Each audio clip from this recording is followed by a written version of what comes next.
Ah, a administração da Petrobras ainda é antiga. Coisa de uns meses antes, quem que estava bombando em rede social falando que o Brasil estava em estado de anomia? E falando isso ainda com um uniformezinho, com 4 estrelas no ombro. Ah, o general Mourão estava falando uma coisa assim desde 2015, mas foi muito intensificado esse discurso em 2017 e 2018. Sabe quem mais começou a falar que o Brasil poderia beirar a anomia? Um tal de general Vilas Boas, comandante do Exército. E aí o que, que acontece? Tem esse estouro midiático, né, do assalto, do arrastão, ao Zona Sul e tal, e um monte de, bom, que são mais do que manjadas, né, vamos dizer assim, a exploração das imagens de violência no Rio de Janeiro. E aí se vende ao público a ideia de que o Temer, querendo salvar o governo dele, elaborou com o Moreira Franco a intervenção federal no Rio de Janeiro que ele deu na mão de um militar. Só que tem uma coisa interessante a respeito desse militar, que é o general Braga Neto, que todo mundo sabe quem é, não precisa ficar aqui explicando. Em 2016, quando ele estava na coordenação da coisa da segurança dos Jogos Olímpicos do Rio de Janeiro, eles tinham montado ali todo um aparato militar que eles chamaram de uma central de comando e controle e inteligência, uma C3I lá, que eles chamam. Ele falou, bom, agora depois dos jogos, enfim, terminou os jogos, vamos desativar esse negócio. Nessa hora, o general Etchegói falou para ele, não, mantém isso ativo, porque a gente pode usar isso de novo algum tempo depois. Quando ele assume o, o papel de interventor no Rio de Janeiro, ele dá uma entrevista, se não me engano, ainda em fevereiro de 2018, dizendo o seguinte: bom, nós vamos instalar aqui uma central de comando, controle e inteligência que vai servir de parâmetro para o próximo governo no Brasil, como se ele já soubesse de quem se tratava. E aí teve a coisa que é mais absolutamente fenomenal, que é o seguinte: quando você decreta o estado de intervenção federal, você não pode passar projeto de emenda constitucional. Então, tudo aquilo que o Temer estava prometendo entregar durante o ano de 2018 para cacifar aquele grupo dele, junto com o PSDB, que, enfim, foi o grupo golpista que assumiu depois de 2016 o governo, foi para o ralo, porque eles não entregaram nada. Ou seja, a mesma elite que ficou espantada com a arrastão na Zona Sul caiu no colo do Bolsonaro a partir de fevereiro. E foi justo aí que os números dele começaram a subir. E aquele famoso teto que os cientistas políticos sempre diziam que era de 15%, evaporou. Virou uma casa sem teto, sem parede, sem nada. Enfim, né, os números dele foram lá para o chapéu. Bom, o que se inaugurou então aí? Se inaugurou uma forma de governo onde quem está governando não necessariamente é aquele que assumiu a presidência da República. E é o que a gente viu acontecer no Bolsonaro. Embora muita gente tenha falado o contrário durante esses 4 anos. Então, eu acho que se a gente pode resumir mais ou menos o que foi o duplo expresso, e todas as nossas discussões que a gente teve de lá até aqui, é como no Brasil estava se inaugurando uma forma de governo onde quem governa faz isso sob uma forma mais ou menos camuflada ou indireta, elegendo um laranja para fazer as suas artimanhas acontecerem ali, né? Eu não sei se você se lembra bem, mas a gente conversou e deu um termo para isso em 2019, ainda lá no comecinho. Você me perguntou assim: como é o nome do evento que possibilita o golpe na guerra híbrida? É alguma coisa even. Aí eu falei assim, boot. Aí você falou, boot event? Eu falei, reboot. Reboot. Aí trata-se de um reboot, ou reinicialização do sistema, né? Aí eu te perguntei, dá para perceber que esse processo começou, né? E aí eu ainda falei, é uma espécie de reboot com patch de segurança, e a gente começou a falar em linguagem de computação. Assim, é porque eu não sei se vocês conhecem o pessoal aí, enfim, quem tem Mac não tem muito esse problema, mas quem tem Windows no computador sabe o que acontece quando dá tela azul, que você tem que começar em modo de segurança, né? E você vai como administrador do sistema escolhendo o que pode e o que não pode rodar. E aí você falou colocar the whole spectrum psyop, né? Uma coisa mais ou menos assim, operação psicológica de espectro total. E falou o golpe no golpe, a guerra híbrida, né? O sistema operacional do computador sociedade sendo reinicializado no modo de segurança, aquele em que todo o poder é dado ao administrador do sistema. Então, esse, Romulus, vamos dizer assim, o momento de debut, né, de inicialização de um modo de governo de tipo americano. É uma coisa que os caras já estavam ensaiando desde lá de trás, desde o 11 de setembro de 2001, e não é à toa que a gente chamou esse negócio de Patriot Act Tabajara.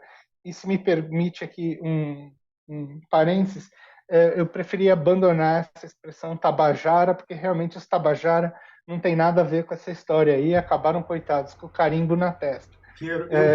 Eu vi você falando que agora vai usar banânia, mas eu vou pedir vênia a Vossa Excelência e vou manter o Tabajara. Vou trazer minhas justificativas que você pode considerar indevidas. Você pode trazer o Tabajara, mas eu sou antropólogo e não posso. Então, tudo bem. E compreendo perfeitamente o constrangimento, tendo inclusive aí os descendentes do Tabajara, que foram dizimados na colonização, porque escolheram, né, um parceiro errado na divisão do Brasil e tal, se aliaram os franceses na ilha de São Luís e tal, e aí os portugueses foram a revanche e tal, não sei o que e tal, mas por quê? Essa questão de falar que tal coisa... Aliás, Gilmar Mendes acabou de usar de novo, né? Ele está em Portugal naquele encontro de bacanas, aquela questão que alguma pessoa muito mal intencionada, que vê a realidade de forma torta, poderia chamar de conflito de interesse, tráfico de influência, advocacia administrativa, promiscuidade e tal.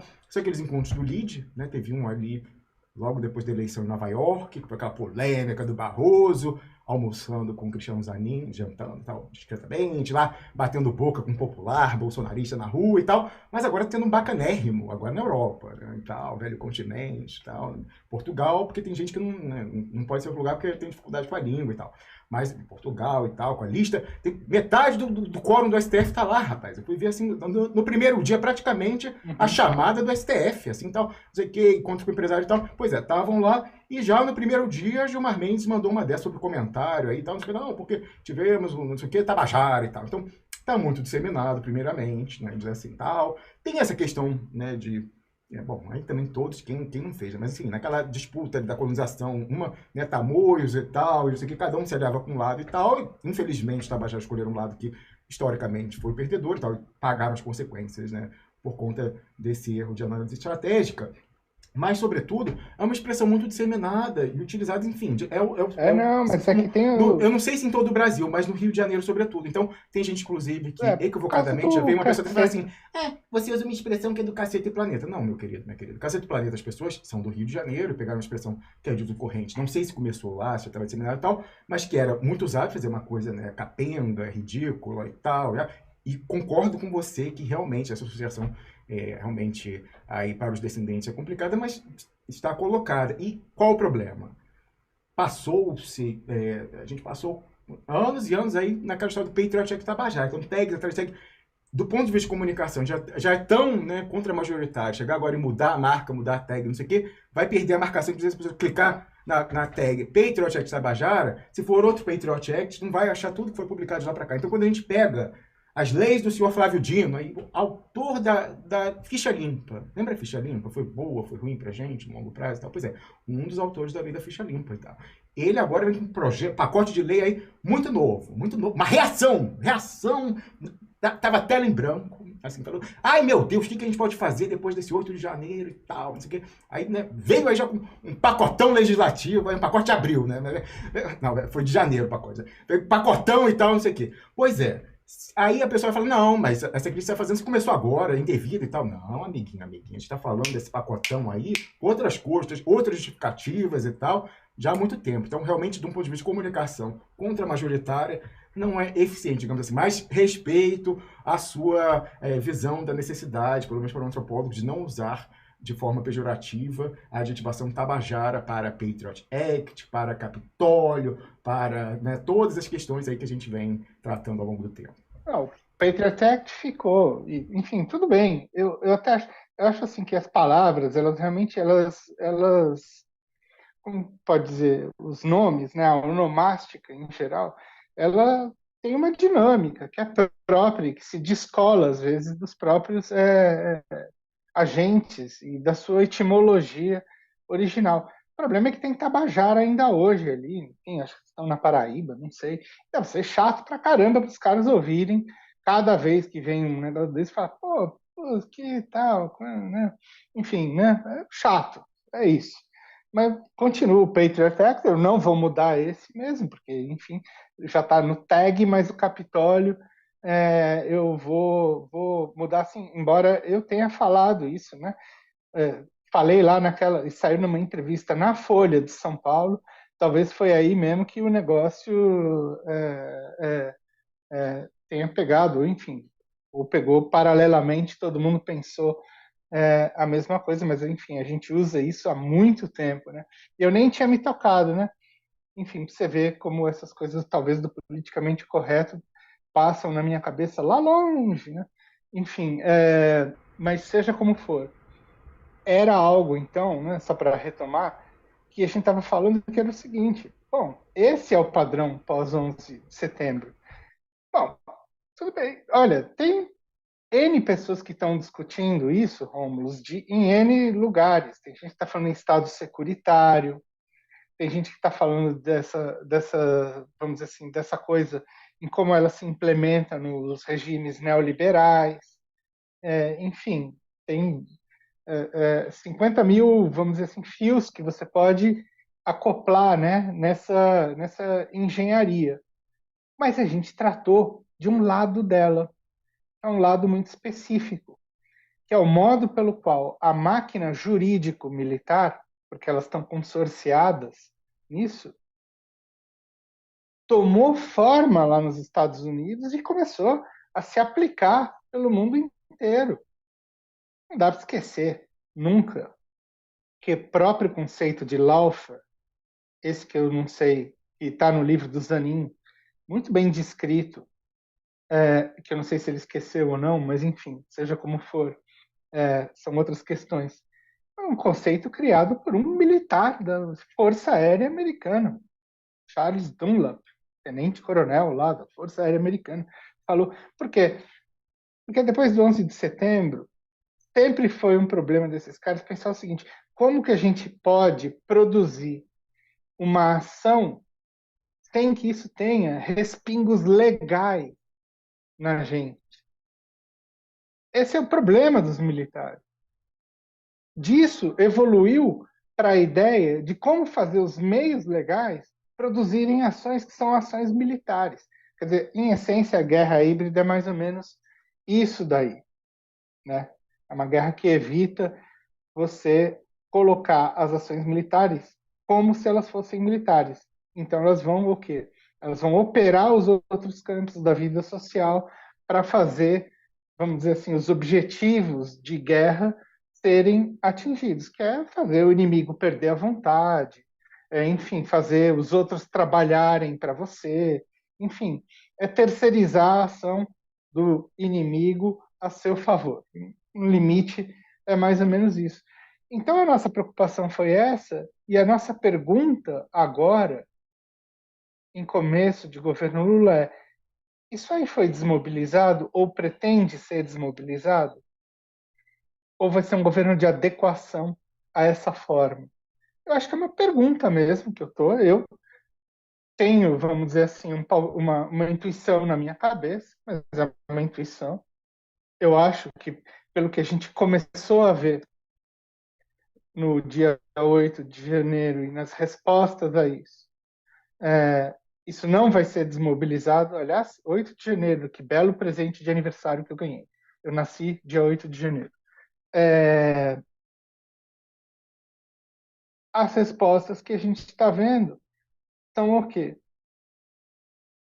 Um conjunto de leituras e reações que faz tudo operar de maneira muito semelhante ao que ocorreu no cenário norte-americano. É como se a gente estivesse vivendo uma cópia daqui, ou se estivessem forçando uma cópia daqui para esse negócio acontecer.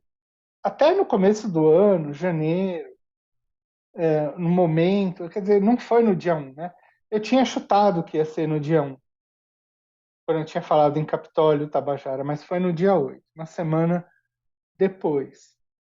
Mas tudo, eu achei assim, tudo com com a margem muito apertada, com um roteiro já muito escrito, Ô, feito para Pia, você está coincidir com a falando, coisa você americana e para lembrou, reproduzir. você lembrou disso semanas antes da posse, mas a gente vem falando da possibilidade de um Capitólio Tabajara desde o Capitólio original. Eu, você, Marcelo Pimentel, a gente falou, ó, então, tanto que quando ocorreu, então falou assim, ai, olha aí, há quanto tempo o pessoal do Duplo Expresso não fala do Capitólio Tabajara.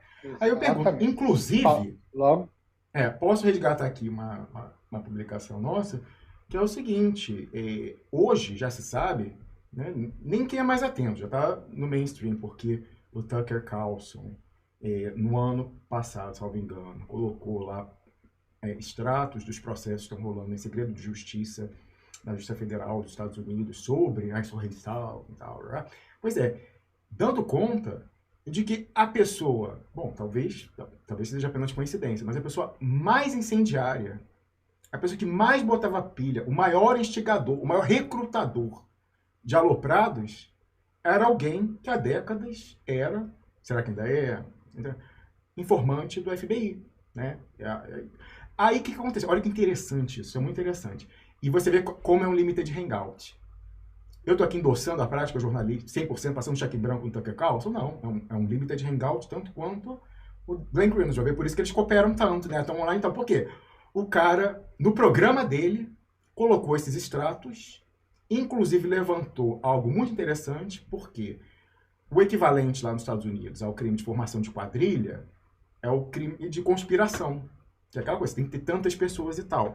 E aí você tem que organizar, você tem que identificar o organograma da ORCRIM, da organização criminosa. E aí lá no programa dele levantou a dúvida, né, aí para as pessoas mais entendidas, falando o seguinte, bem, tá, indiciou a professorinha lá do Texas e tal, né, aloprada, aqui, deve ter, aquele cara lá do Chifre, deve ter indiciado e tal. Ah, por que não tem a denúncia? Já que eles foram escrevendo todo um organograma. Por que ninguém fez denúncia? Não fez uma coisa coletiva, uma processão, identificando uma conspiração para derrubar o governo e tal? Não tem a conspiração. Não tem, ficou uma coisa isolada, um processo contra ela aqui e tal.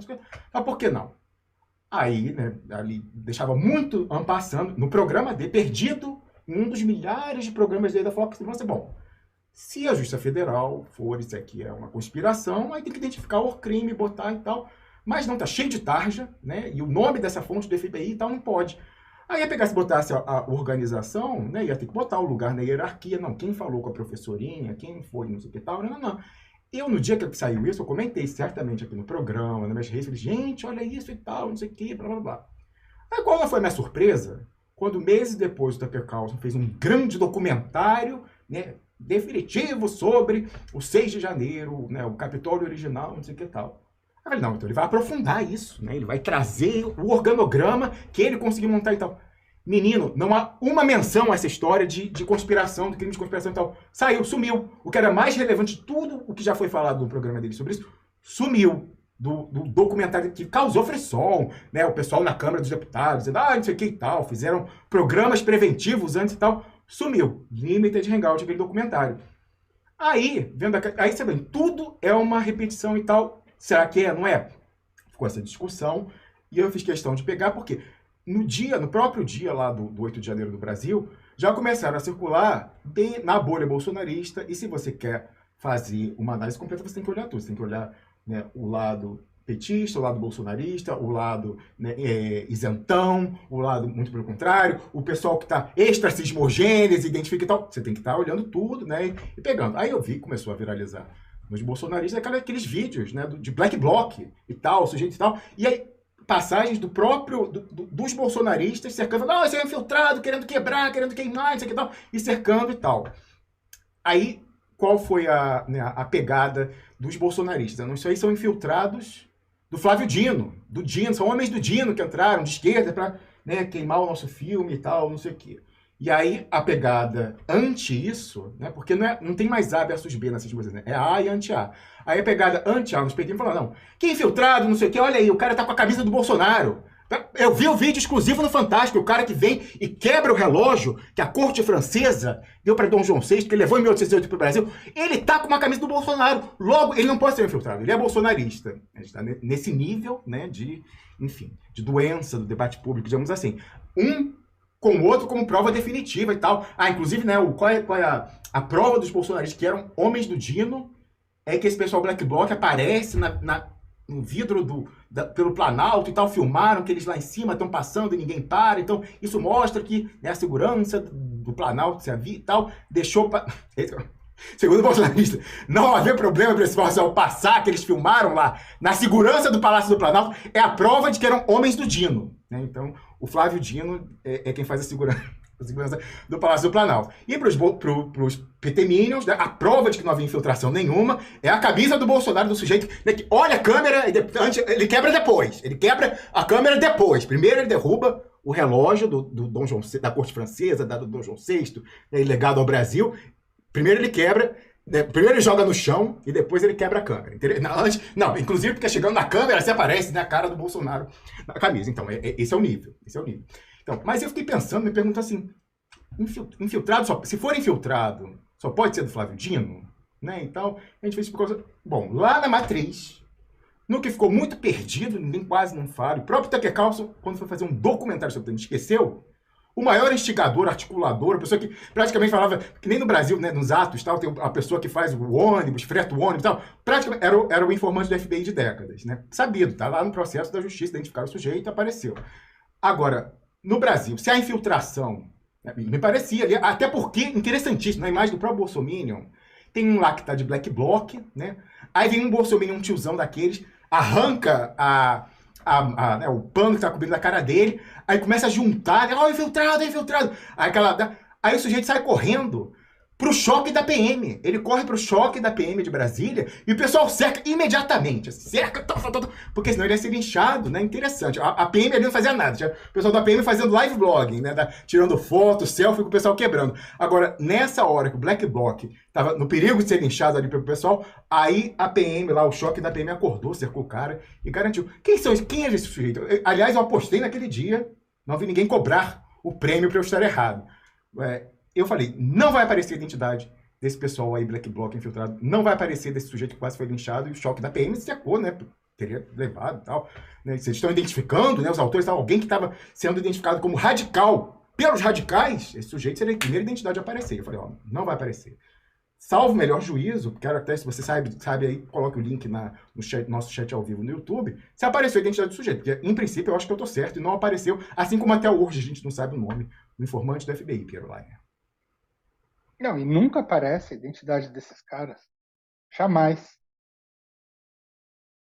Agora, é outra coisa. O que, em resumo, bota toda essa história na mesa é de que se produziu um decalque da situação americana que ficou muito confortável para já produzir, vamos dizer assim, toda a leitura pré-programada da situação. De que, enfim, aquilo foi uma coisa de bolsonaristas, enfim, radicais, foi esse o nome que chamaram, e depois carimbaram a alcunha de terroristas e tal, e daí para frente, enfim, mel na sopa, né, para, enfim, seguir com o pacote. Aí muita gente fala, mas aí então o exército saiu chamuscado dessa história e tal. Bom, até saiu ontem, sei lá, pesquisa da Atlas, né, mostrando que o exército está lá embaixo na popularidade e tal.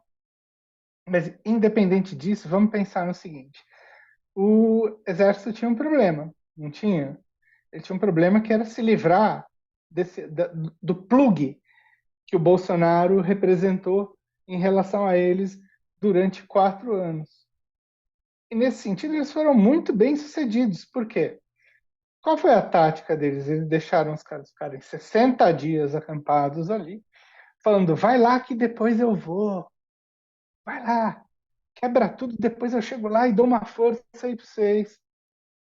E aí o que aconteceu é que essa massa induzida foi usada como massa de manobra e se fudeu.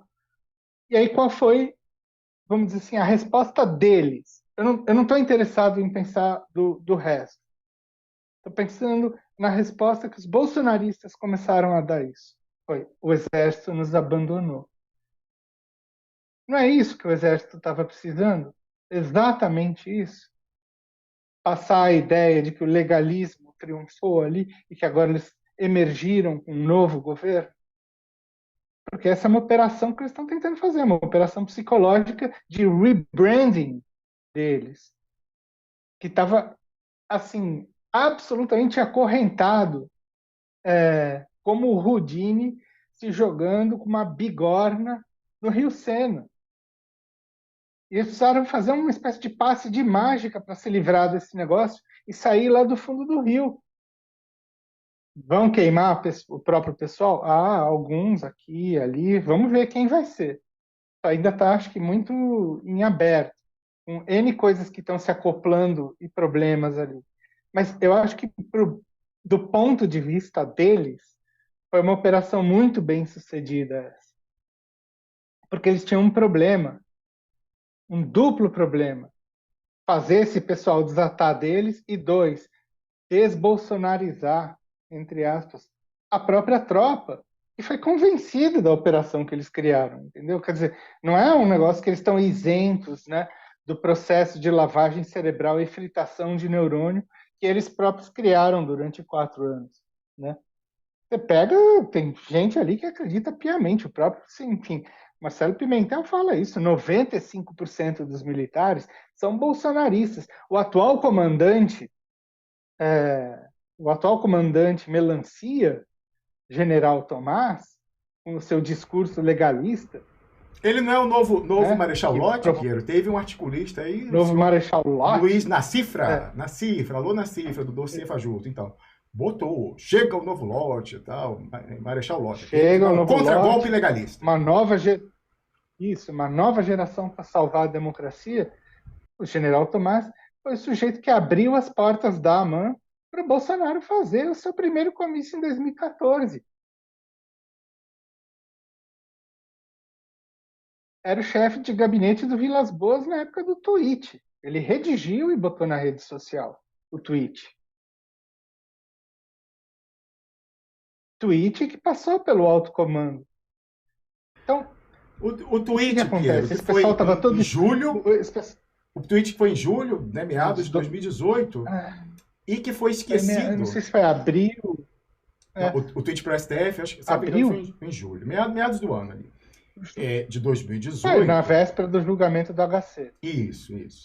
E que certamente foi esquecido, uns 6 meses depois, pelo atual interventor da União no Distrito Federal, o senhor Ricardo Capelli, porque ele escreveu um artigo lá no fim de 2018, já em novembro, já depois da eleição do Bolsonaro e depois do tweet em que o STF sacramentou a prisão do Lula, porque ele foi preso, né, mandado para a cadeia depois disso, com aquela chancela lá no topo, que o pessoal esqueceu agora. O STF então, o Ricardo Capelli escreveu um artigo daquele dizendo: não, porque o Vilas Boas é um homem legalista e tal, não sei o quê, temos divergência ideológica, mas é da primeira linha. Aí quando você resgatou isso, teve algumas pessoas falando: não, mas calma lá, você não pode extrair mais conclusões disso, porque Rômulo Maia também escreveu um artigo a certa altura dizendo que Vilas Boas era legalista e o pior. Né? E o pior, olha como o precedente. Né? Eu falei... Não, mentira, eu não caí no precedente. As pessoas que ficavam, né? Ah, não, porque o Vilas Boas é um comandante que está segurando a Tigrada, ele está impedindo uma sublevação, uma quebra da hierarquia e tal. Ele está nesse sacrifício, ele está nessa condição da doença degenerativa e não sai porque ele quer impedir que o Etchegóin, que a gente não conhecia ainda o livro lá que saiu depois, mas assim, ele está ali segurando o comando, quase sem condições para impedir que o Etchegóin, com Temer, nomeie um cara da linha dura para o comando do exército, ele está ficando e tal, ali é uma coisa. Nananana. Você tem que publicar. Olha, que eu ouvi, hein? Do círculo do José Dirceu, do não sei o quê, várias pessoas. Olha, não, porque ele é. Você escreveu um artigo, publicar um artigo dizendo que ele é o Marechal Lott do século XXI, não sei o que tal, blá blá blá. E eu, né, falei assim, não, eu não acho que é igual e tal. Não publiquei um artigo dizendo que ele era o Marechal Lott do século XXI, né, uma cifra, né, quer dizer, não conheço. Não sei se a época também entrou nessa, mas enfim. Marechal Lott do século XXI ele deixou para o atual, né? Mas assim, mas falei, né, que era um sacrifício de um herói nacional, não sei o que tal. Eu falei, não, mas peraí, você está dizendo que o Capelli, né, que foi nomeado pelo Flávio Dino / Lula como uma resposta a essa sublevação da família militar, ele escreveu um artigo em 2018, tecendo loas, né, nos termos mais laudatórios ao Vilas Boas, Rômulo Maia também fez isso. Então você não pode dizer que você pode extrair coisa melhor. Eu falei, peraí. O meu artigo, que está no ar até hoje, porque erro a gente tem que ter ali no espelho em que você se faz a barba de manhã, para falar, ó, tem que aprender com isso aqui e tal. Então, tá no ar, não vou tirar. E, inclusive, já expliquei como cair naquilo e tal, e, né, as diversas vozes que ficavam não só me convencendo, mas chegando. Você tem que publicar um artigo para que a esquerda compreenda o papel de Vilas Boas, não sei o que tal, as pessoas, né, enfim. Eu falei, não, mas peraí, meu artigo, né, esse erro que está todo dia no meu espelhinho para fazer a barba, foi no início de 2018. Foi antes da condenação, da determinação que o Lula fosse preso, do tweet e do STF mandar para cadeia. O tweet do Vilas Boas. Esse artigo do interventor que está lá, né, a resposta aos golpistas do Exército, dizendo que Vilas Boas é legalista, é a melhor pessoa, né, cara do pessoal possível, salvo diferença ideológica, uma pessoa conservadora, de centro-direita e tal, do Ricardo Capelli, foi em novembro, meses e meses depois do tweet e semanas depois da eleição em segundo turno de Jair Bolsonaro. Então, tem uma diferença temporal que faz toda a diferença, Piero Laia. Além do que, naquela época o Vilas Boas fazia um jogo muito bem feito, de falar uma coisa para fora e outra para dentro da instituição. Ninguém sabia o que estava rolando dentro da instituição, todo mundo achava que não precisava nem se preocupar. Foi esse o jogo. Piero, só resgata aí que você tem a memória nesse quesito melhor que o meu, da relação entre o Etchegóin, que a gente veio saber depois, com o livro do Celso Castro, não é? O livro lá do depoimento do Vilas Boas, lá de memórias. A versão que rolava era essa, que ele estava sentado na cadeira, né, no último sacrifício e tal, para impedir que a Etchegóin nomeasse alguém da linha dura. O bom policial, o mau policial, né? Dr. Jekyll e Mr. Hyde, pessoas separadas. E, né, eram tantas as vozes, diferentes pendores ideológicos, quase um domínio de espectro total com essa versão do Good Cop, Bad Cop, que eu acabei escrevendo esse artigo, me convencendo e tal, e escrevi. Quando depois saiu o artigo do Celso Castro contando qual é a relação do Etchegóin, quando começou a relação do Etchegóin com Vilas Boas, Piero Laia? Na tenra infância. Eu vou exemplificar só com uma coisa, e o que o Vilas Boas falou lá, palavras dele, não minhas. Quando eles aprontavam, a mãe do Vilas Boas botava os dois no chuveiro frio. Então, assim, eles passaram a vida inteira juntos. Não tem ali diferença. Todo esse clube saiu lá de Cruz Alta, né? Só o gaúcho da pesada que assumiu, se consorciou, enfim, e que são lá os principais que assumiram, vamos dizer assim, a central de comando, controle e inteligência militar desde 2016. Foi a primeira providência do Temer, minha gente. A Dilma tinha desmontado o GSI e o Temer foi lá e reinstitucionalizou. Nada é por acaso, nada aconteceu por acaso nessa história. E tem mais, Rômulo. Esse negócio ficou outro imprint pesado, porque serviu para, nos últimos 4 anos, moldar a percepção pública de que existem alas dentro do Exército. Por quê? Porque isso já está na memória daquela conversa de castelistas versus linha dura. que existia desde lá da ditadura. E foi um estalo para o sujeito começar a reviver esse negócio agora e voltar com essa ladainha. Ah, não, mas Heleno era da turma do Silvio Frota, que, enfim, ele era um capitão que trabalhava com o Silvio Frota, entendeu? Estava ali.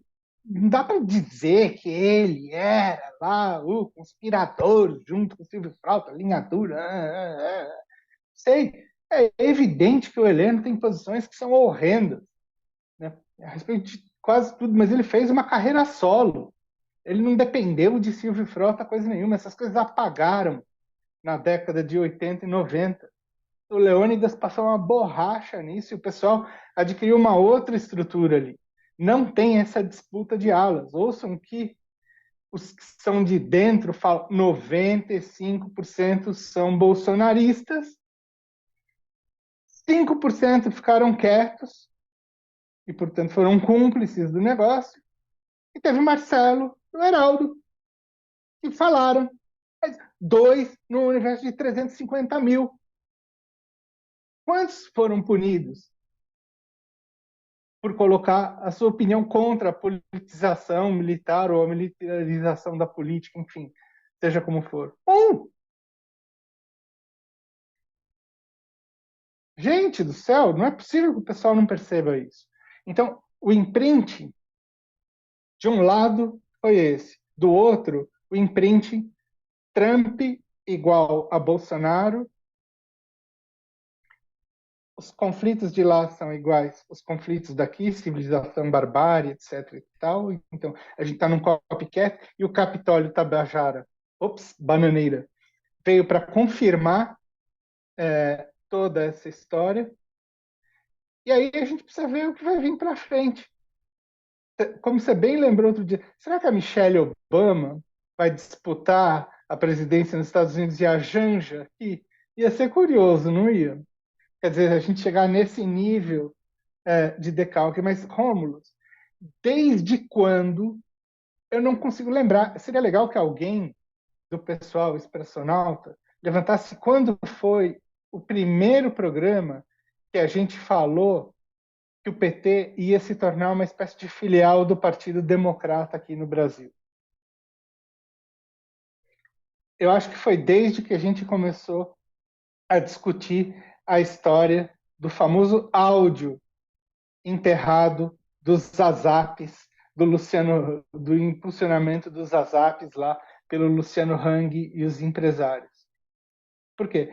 Assim que a gente soube ali, através daquela conversa que eu tive, um dos chefes de campanha do PT, que me disse: há coisas mais importantes do que ganhar essa eleição, que a gente formulou a ideia de que o interesse do PT era, naquela época, em 2018, se constituir numa espécie de novo MDB, como era o espelho do MDB da época da ditadura. E, nesse sentido, né, os 4 anos do Bolsonaro processaram os 20 anos da ditadura de forma muito mais rápida, né, vamos dizer assim, como uma espécie de emulação, né, condensada naquele time-lapse, né, em 5 vezes a velocidade do tempo e, de fato, enfim, né, o PT assumiu agora, enfim, ganhou a eleição, né, claro que é tudo muito diferente. Eu acabei de dizer, minha gente, que é diferente, tanto que você não pode falar em ala castelista e ala linha dura hoje, mas o que se faz em termos de análise política por aí é sempre espalhar a versão de que a gente está vivendo uma espécie de eterno retorno, uma estrutura que ou tá, vamos dizer assim, ou é um decalque daquilo que acontece lá fora, ou do nosso passado. Então eu acho que a gente precisa sair um pouco dessa marra e ver o que é que tem de novo nessa história. E de novo talvez tenha esse dado, que eu acho que é um dado nada trivial e nada desprezível, que é o fato de que talvez pela caneta da esquerda saiam coisas que não foram possíveis de sair durante o governo Bolsonaro, como o tal do Patriot Act Tabajara. Agora eu vou falar o nome que a gente deu. Em boa medida, graças à militância, né, contra toda uma barreira de silenciamento por todas as correntes e vertentes, direita, esquerda, centro, extrema esquerda, sobre o tema, a gente conseguia pautar e botar, e ia saindo aos poucos ali, aí umas ONGs faziam e tal, denunciando, né, toda vez que o Vitor Hugo tentava capitalizar algum evento no noticiário, Major Vitor Hugo, que acabou de concluir o seu mandato como deputado, despediu-se essa semana, e aí minha dúvida, né, ele volta para a assessoria legislativa, né, para a qual ele entrou concursado, tinha orgulho de falar, eu era funcionário dessa casa concursado. Faltou lhe dizer que era praticamente um concurso aberto para ele, né? Assim, ó, a pessoa tem que ter esse cabeção careca e tal dele, porque era um concurso para, né, a pessoa ser assessora no tema de combate ao terrorismo e tal. Não. O sujeito era do batalhão. Acho que legalmente ele pode voltar, né, Romulo? Geralmente no eu acho que ele funcionalismo deve público é voltar, assim. não só legalmente, como eu acho que ele deve voltar. Eu lembro, por exemplo, do caso do ex-ministro Patrus Ananias, do governo do Lula, que foi ministro não sei qual era o nome, promoção social, alguma coisa assim e tal, né, de Minas Gerais. Ele, quando, né, saiu dos mandatos eletivos, não concorreu, ele voltou ao seu cargo de assessor legislativo na Assembleia Legislativa de Minas Gerais, né? Foi lá, tranquilamente, voltou. Então, por que seria diferente no caso do Vitor Hugo? Salvo que se ele tem se aposentar, já que ele é casado com uma juíza, né? Olha essa energia em casa. O cara é casado com uma juíza. Então, se ele não tiver ido cuidar dos filhos, jogar milho para galinha na pracinha, né? Para pombo na pracinha, então, se ele quiser, acredito que ele possa continuar naquela vaga que ele conquistou de forma que não parece, na primeira vista, uma pessoa, né, mal avisada, não parece muito impessoal, aquele concurso, que ele estava no batalhão antiterrorista e era uma vaga para uma pessoa especialista, com prova de títulos e tal, em antiterrorismo, Piero. Ou ele pode continuar, né, como youtuber, coisa que ele já tem lá, um programa dele é sério, onde ele leva um conjunto de pessoas que atuaram nas mais diferentes frentes. Por exemplo, eu vi vídeo lá, por exemplo, um sujeito que foi ser mercenário na África do Sul, depois trabalhou pelo mundo inteiro, em empresas aí e tal. Você tá brincando? Naquela, tipo, Blackwater atual, é Academia, né? O nome é Academy, alguma coisa assim? Sério? Ele não disse o nome da empresa que ele trabalhou, mas ele contou várias experiências lá. E adivinha o que o cara estava fazendo agora? Começando a trabalhar junto a políticos aqui e tal. Bom, consultoria legislativa, consultoria de segurança. Quem por sabe exemplo, até esse o pessoal, cara quando for indicado, relator para os projetos do Flávio Dino, talvez ele possa entrar, já que ele é um especialista nesse tema, né, escrever. Aliás, né, aquela coisa como a vaidade acaba atraindo a pessoa. Quando ele começou a pautar essa questão e fez o projeto de lei lá, já nessa legislatura, já com ele assinando como autor do projeto, em alguma altura lá, a gente falou disso, inclusive. A gente falava, olha, a primeira versão desse projeto foi apresentado antes pelo Jair Bolsonaro enquanto deputado. Era a primeira versão. E o Vitor Hugo apenas pegou, atualizou e botou o nome dele. Mas aí lá pelas tantas, a gente viu um tweet dele em que ele confessa algo que a gente intuía, né? Essa questão. Ele entrou como concursado, assim, muito à frente de eventuais outros candidatos. Não sei se teve outro candidato, inclusive, de tão à frente que ele estava na prova de títulos. Ele entrou e foi para o gabinete do Jair Bolsonaro, imaginávamos isso, e de lá, na mesma época que ele já estava lá, sai a primeira versão do Patriot Act Tabajara, né, da política, antiterrorismo e tal, não sei o quê. E aí, o Vitor Hugo, traído talvez por uma vaidade, num tweet dele, devidamente printado pela gente, guardado, e já postado, repostado, e se sumir a gente bota de novo, ele lá pelas falou assim, olha, não, agora eu posso apresentar em nome próprio aquilo que eu escrevi e Bolsonaro, né, assinou como deputado apresentando o projeto de lei e tal. Então, naquele contexto de grandes eventos, vai ter Copa, vai ter Olimpíada, o general Heleno na chefia não, mas enfim, na parte de segurança da Autoridade Pública Olímpica, o senhor José Eduardo Cardoso no Ministério da Justiça com a Dilma, Vitor Hugo e Bolsonaro, olha, praça de ter poder, Vitor Hugo e Bolsonaro lá no Congresso fazendo a lei. Ali era uma tabelinha mais azeitada que a Seleção Brasileira de 70, né? Enfim. Aí chegou, aí o Vitor Hugo, ele escreveu esse projeto lá atrás, Bolsonaro assinou e tal. Aí passou a lei antiterrorista, que inclusive a Dilma assinou quando ela já ia cair.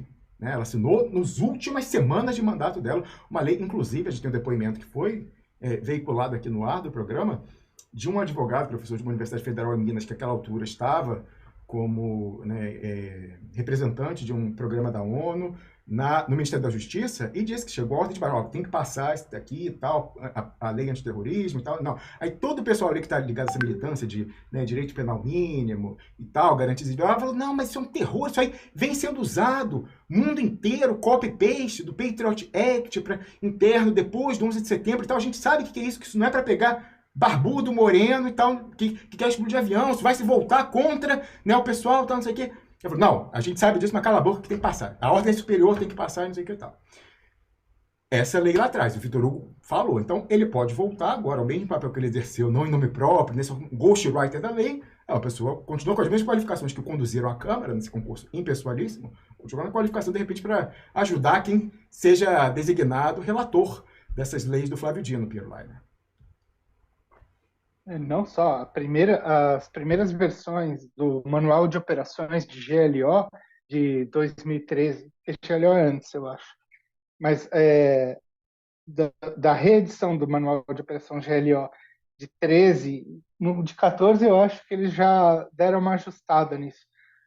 O negócio era feito completamente para criminalizar o movimento social, cai de pau em cima mesmo. Vamos fazer operação de inteligência contra informação. Balta Nunes, lembra do sujeito? Lembra do cara? Claro. Balta Nunes, o e infiltrado. E é esse parágrafo, Pedro, que entrou lá depois, alguém ali àquela altura estava ligado, né, dos movimentos sociais, estava falando, não, tem que dizer que se for de motivação política e tal, não sei o quê, aí não é característica e tal.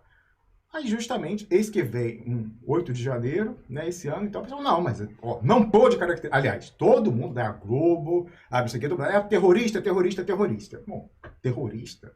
Mesmo a gente tendo severas restrições a essa lei, dessa tabelinha Dilma, você lembrou, o Etchegoyen, né, o Etchegoyen também já estava ligado aí, que ele estava nessa questão aí de tal, o Etchegoyen também está nessa bom, se fosse uma conspiração lá, enfim, né, nesse coletivo Dilma Cardoso, né, Heleno, Etchegoyen, Vitor Hugo, Bolsonaro, né, lá em 2015 e 2016, para que saísse a lei antiterrorismo do Brasil.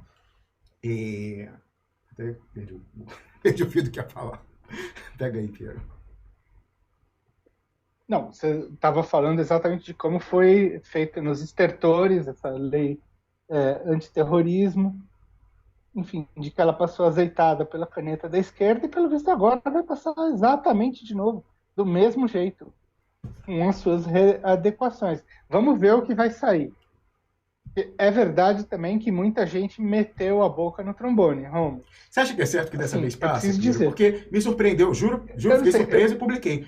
Fiquei surpreso com o editorial da Folha de São Paulo. Ninguém é perfeito. É claro que eles melaram, contaminaram aquela história de dizer que Dilma não sofreu golpe nenhum. Não sei. Bom, eu também concordo que a Dilma não sofreu golpe, mas que houve golpe, houve. Foi um golpe geopolítico no Brasil, inclusive, com alguma, né, participação, se não omissiva, talvez comissiva, da própria Dilma, Cardoso, etc. Podemos voltar a isso mais tarde. Mas, enfim, essa história dela por conta da polêmica do Lula fora, dizendo que foi golpe, que Michel Temer era golpista e tal, meteram essa porcaria, mas o ponto e o tipo do editorial é falando, olha, de afogadilho, depois de uma comoção pública e tal, aprovar leis que trazem severas restrições a direitos e garantias individuais e tal. Não, somos contra. Então, eu falei, gente, de onde você menos espera, às vezes sai alguma coisa e tal. Mas você acha que, apesar desse editorial da Folha de São Paulo, pode ser que você acha que passa dessa vez? Mas por quê? Não sei se foi o editorial. O editorial saiu o quê?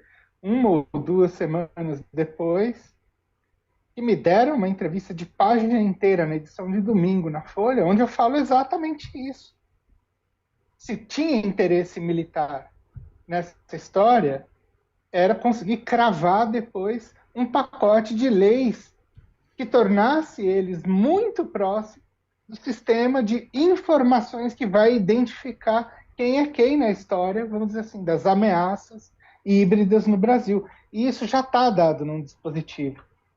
É o decreto 9.527 de outubro de 2018.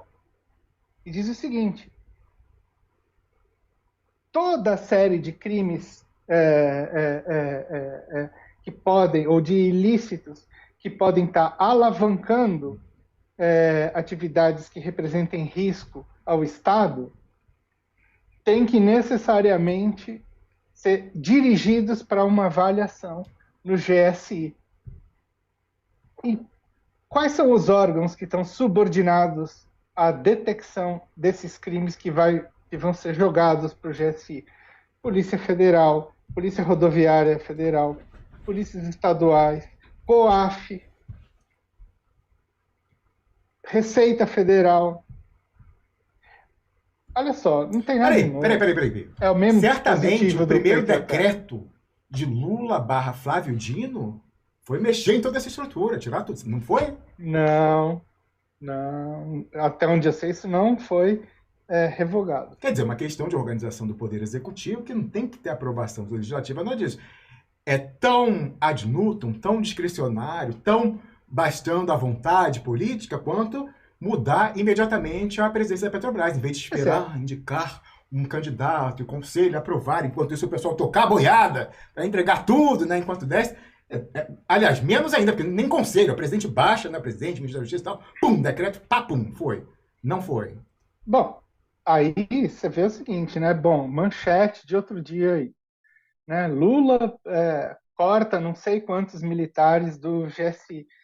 Aí você vai ver a lista dos militares cortados, assim, o mais alto ali era um terceiro sargento, sei lá eu, quase a maioria de todos eram cabos e soldados.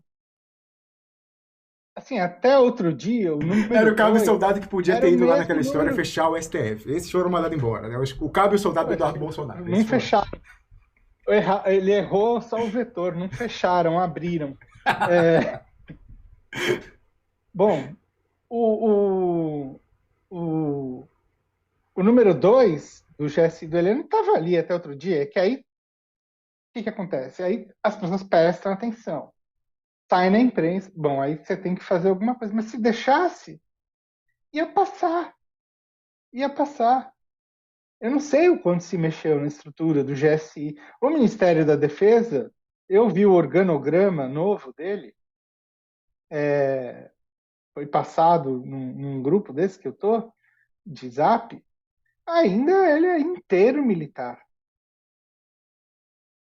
Gente, é o Ministério da Defesa, ele não precisa ser inteiro militar. Claro que pode e deve ter militares lá dentro, enfim, trata-se da defesa.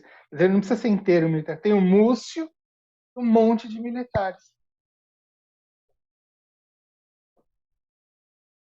Ou seja, tem alguma coisa aí que está com uma certa perseverança, né? Para usar uma palavra suave.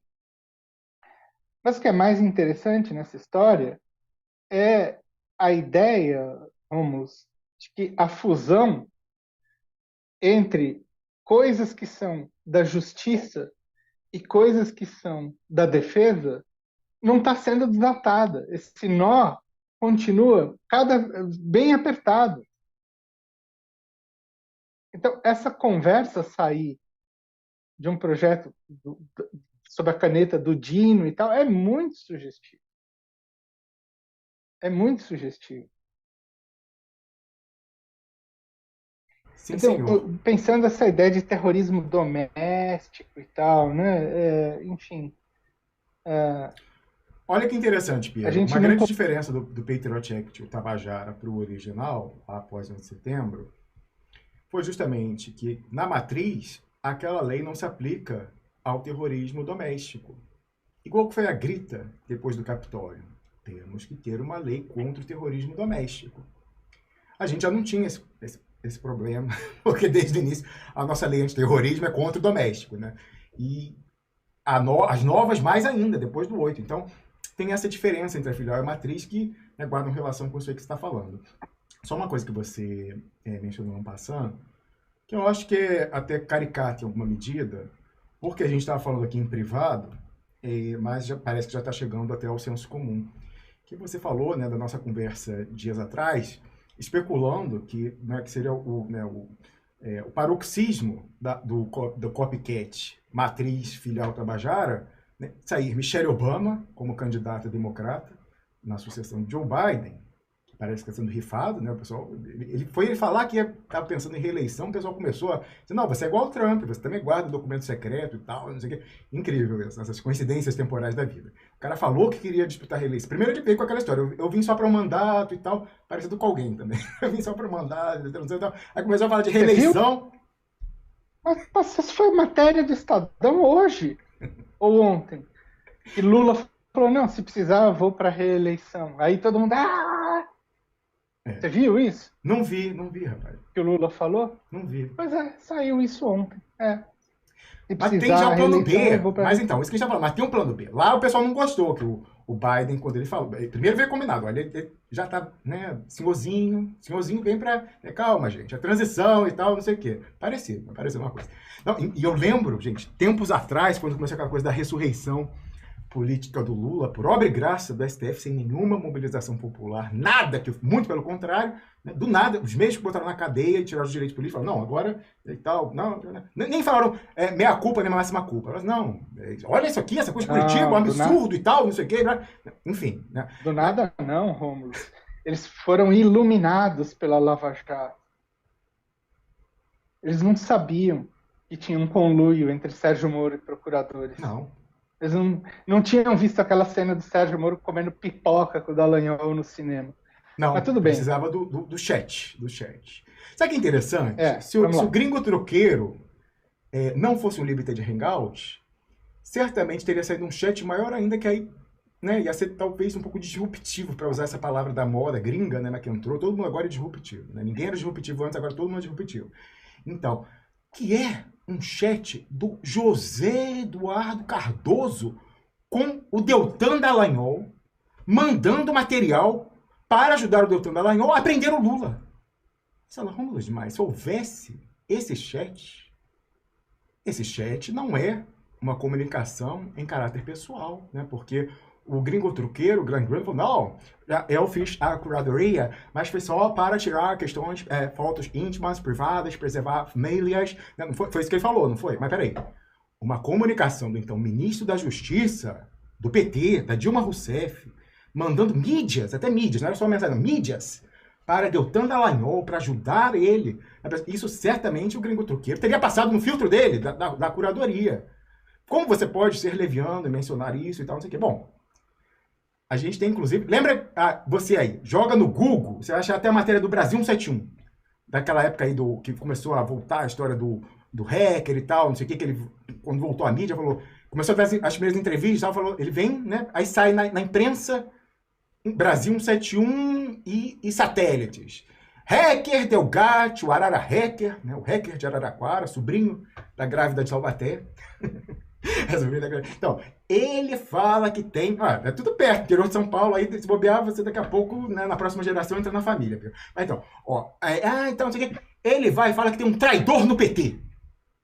Menino, e nessa época, estava tendo uma disputa aí, negócio daquele pessoal, na época aquele pessoal era da BJD, do Prerrogativas, enfim, quase tudo igual, mas estava a disputa desde o início, né, entre o Zanin e a Valesca, né, advogados constituídos do Lula, o pessoal que dizia, esse pessoal aí é uma merda, Lula, você só tá na merda porque esse pessoal tá aí, se você tirar e tudo anda e tal. Isso é desde o início, né? Tanto que o Prerro começou como um grupo de zap chamado Prerrogativas.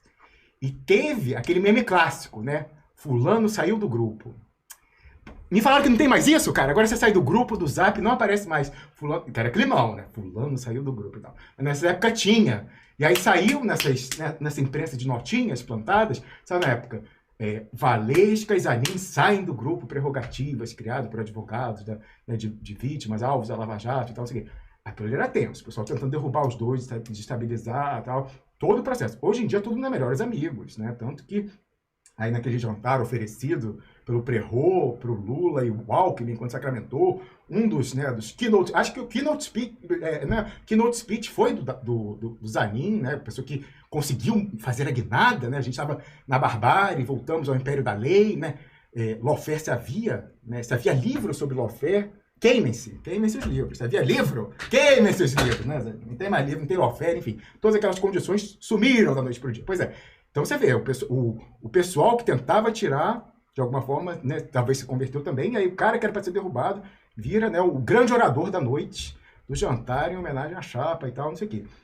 Pois então, esse bom, que eu não falando, né? Tanta coisa que eu vou conectando que eu acabo me perdendo.